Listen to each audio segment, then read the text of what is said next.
मित्रांनो, भरपूर चर्चा चालू आहे टेलिग्रामवर, इंस्टाग्रामवर, यूट्यूबवर की झोप उडवून देणारी बातमी आलेली आहे. काय आलेली आहे तर राज्यात उच्चस्तरीय समिती स्थापन केली जाणार आहेत. मुख्यमंत्र्यांची घोषणा झालेली आहे आणि ही समिती आपला पेपर अवघड करणार आहे. आता पूर्वीसारखा पेपर येणार नाही. त्याच्यामध्ये मी काही प्रश्न लिहिले जे तुमच्याकडून आले. काय आलेलं आहे सर? PYQ बंद होणार आहे सर. पेपर MPSC घेणार आहे का? इंग्रजी व्याकरणाचा आपल्या लेखी परीक्षेमध्ये समावेश होणार आहे का? 25-25चा पॅटर्न फॉलो होणार आहे की त्याच्यामध्ये काय बदल होणार आहे? आणि सर्वात महत्त्वाचं म्हणजे प्रश्न अवघड येणार आहे का? आणि अजून काही प्रश्न आहेत जसे की लेखी आधी होणार आहे का?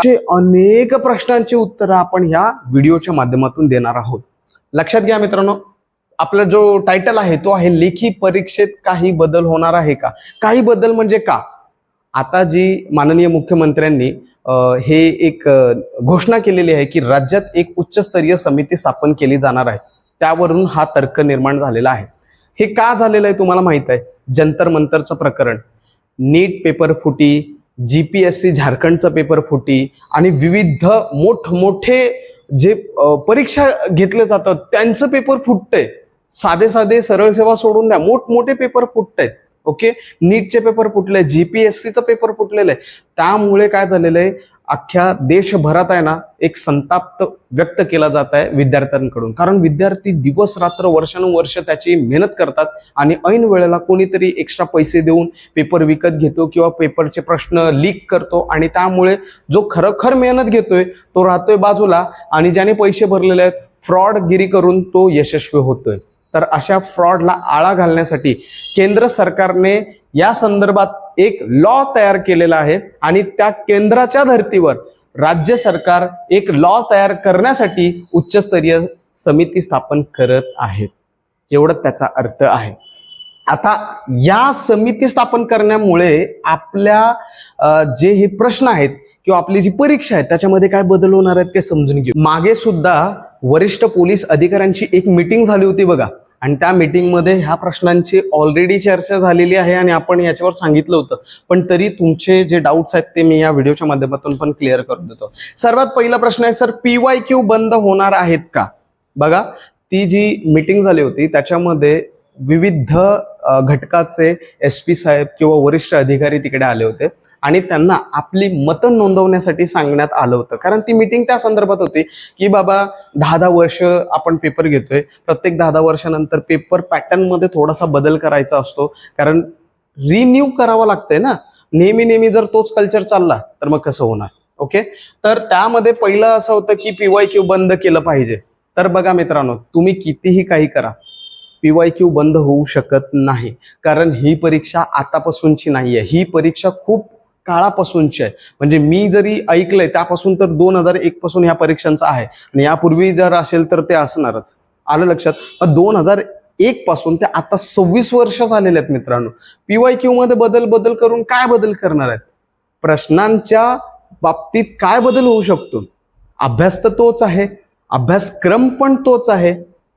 तुम्हाला जे सरळ सेवा परीक्षाचा जो पॅटर्न असतो तो 12वीच्या बेसवर असतो. मग इयत्ता 5वी पासून ते 12वी मध्ये ज्या गोष्टी आहेत त्याच गोष्टी तुम्हाला विचारल्या जाणार आहेत. त्याच्यामध्ये तर बदल करू शकत नाहीत.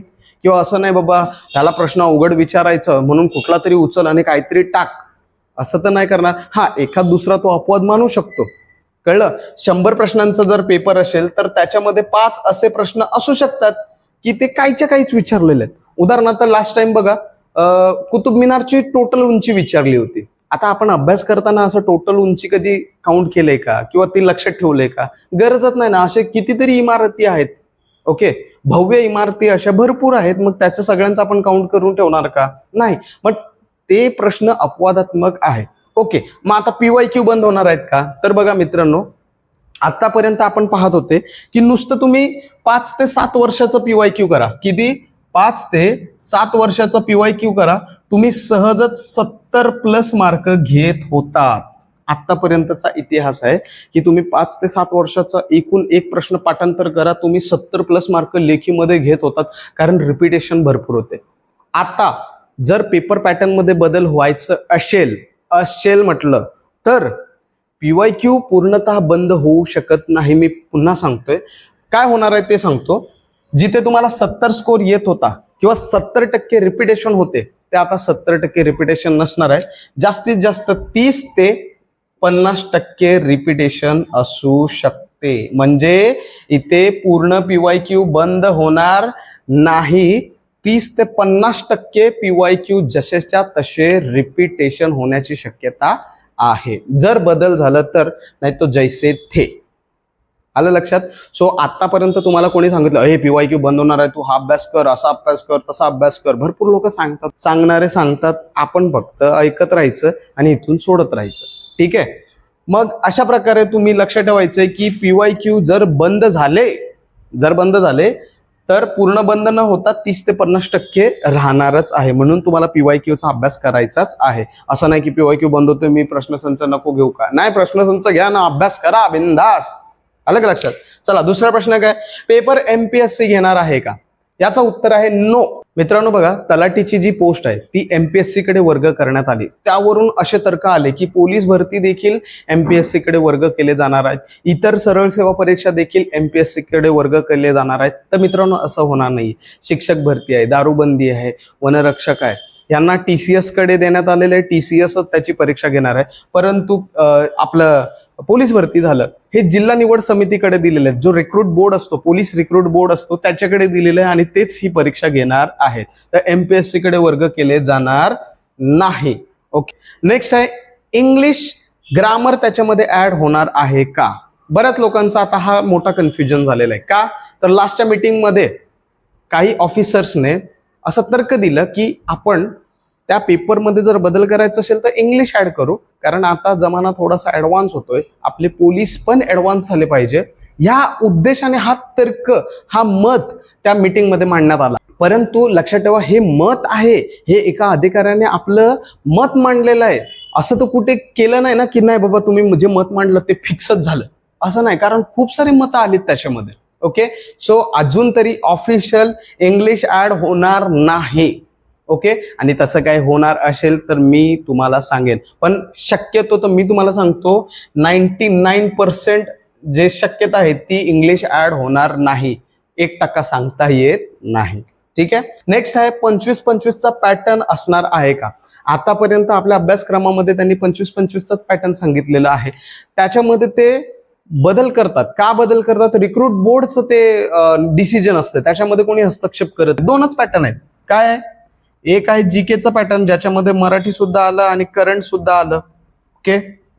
आणि एक आहे मॅथ्स आणि रिझनिंगचा पॅटर्न. काय असू शकते बाबा, ह्याला 50 आणि ह्याला 50 असं एक नॉर्मल पॅटर्न असतो. बरोबर आहे. मग हे काय करू शकतात, पॅटर्न मध्ये बदल करू शकतात. याला 30च घ्या, याला 80 द्या. बरोबर. किंवा मग ह्याला काय करा, 60 घ्या, याला 40 घ्या. काहीही पॅटर्न येऊ शकतो. तुम्ही तुमची तयारी त्याप्रमाणे ठेवली पाहिजे. म्हणजे काय, तुम्ही अभ्यास करताना हा दृष्टिकोन ठेवायचाच. आलं का लक्षात? हा दृष्टिकोन ठेवूनच अभ्यास करायचा. असं नाही की माझं सर गणित कच्चं आहे, मी जीकेला स्ट्रॉंग करतो. आता असं राहिलं नाही. जीकेच्या बेसवर तुम्ही मेरिट घेऊ शकत नाही. किंवा गणित चांगलं आहे, जीके कमजोर आहे, मग गणिताला एक्सपर्ट करतो आणि जीकेला सोडतो, असं देखील चालणार नाही. तुम्हाला समसमान न्याय प्रत्येक विषयाला द्यावंच लागणार आहे. नेक्स्ट आहे प्रश्न अवघड विचारले जाणार का? अवघड म्हणजे काय असते? सिंपल. जो मी अभ्यास नाही केलेला आहे त्याचं मला उत्तर माहित नाही, तो प्रश्न माझ्यासाठी अवघड आहे. भाषा हीच आहे. ओके. जो प्रश्न मी कधी ऐकलंच नाही, कधी वाचलंच नाही, कधी पाहिलंच नाही, तो प्रश्न मला अवघडच वाटणार. म्हणून तुम्हाला इयत्ता 5वी पासून ते 12वी पर्यंतचा जो काय तुमचा अभ्यासक्रम आहे तो व्यवस्थित संपवून घ्यायचा आहे. मी परत सांगतो, तुमच्याकडे अजून 5 महिने आहेत. चांगला अभ्यास करा, क्लासेस लावा. भरपूर मुलं क्लास लावून आपल्या अभ्यासाला प्रगत करत आहेत, ऍडव्हान्स करत आहेत, आणि तुम्ही तिथल्या तिथेच राहिलेला आहेत. ओके. सो क्लास लावून चांगली तयारी करून किंवा तुमचं सेल्फ तेवढं एनालिसिस असेल तेवढं चांगलं तुम्ही अभ्यास करत असाल तर त्याप्रमाणे अभ्यास करा आणि आपली लेखी 90 तरी नेऊन ठेवा. ज्या दिवशी तुम्हाला 90+ पडतील आणि ग्राउंडला 45 पडतील, बघा तुमचं घवघवीत मेरिटमध्ये नाव येणार आहे. घवघवीत. आलं लक्षात? पण त्या लेवलची तुम्हाला प्रॅक्टिस करायची, त्या लेवलची तुमची मेंटॅलिटी बनवायची आहे. ठीक. आणि आता अजून एक मोठा प्रश्न आहे की लेखी पहिलं होईल का? तर अजून तरी ऑफिशियल असं काही नाही. लेखी ही नंतरच होईल, ग्राउंड आधी होईल. ओके. आणि तसं काही बदल झाला तर तसं आपल्या टेलिग्राम चॅनलवर किंवा युट्यूबच्या माध्यमातून मी तुम्हाला सांगेल. सो सध्या काहीच लक्ष देऊ नका. जसं रेग्युलर पॅटर्न आहे, रेग्युलर स्ट्रक्चर आहे, त्याच स्ट्रक्चर प्रमाणे तुम्ही अभ्यास करा. ठीक आहे, त्याच्यामध्ये सध्या तरी बदल करू नका. जे काय बदलचं मेसेज येईल किंवा अपडेट येतील ते मी तुम्हाला कळेन. थँक्यू. जय हिंद.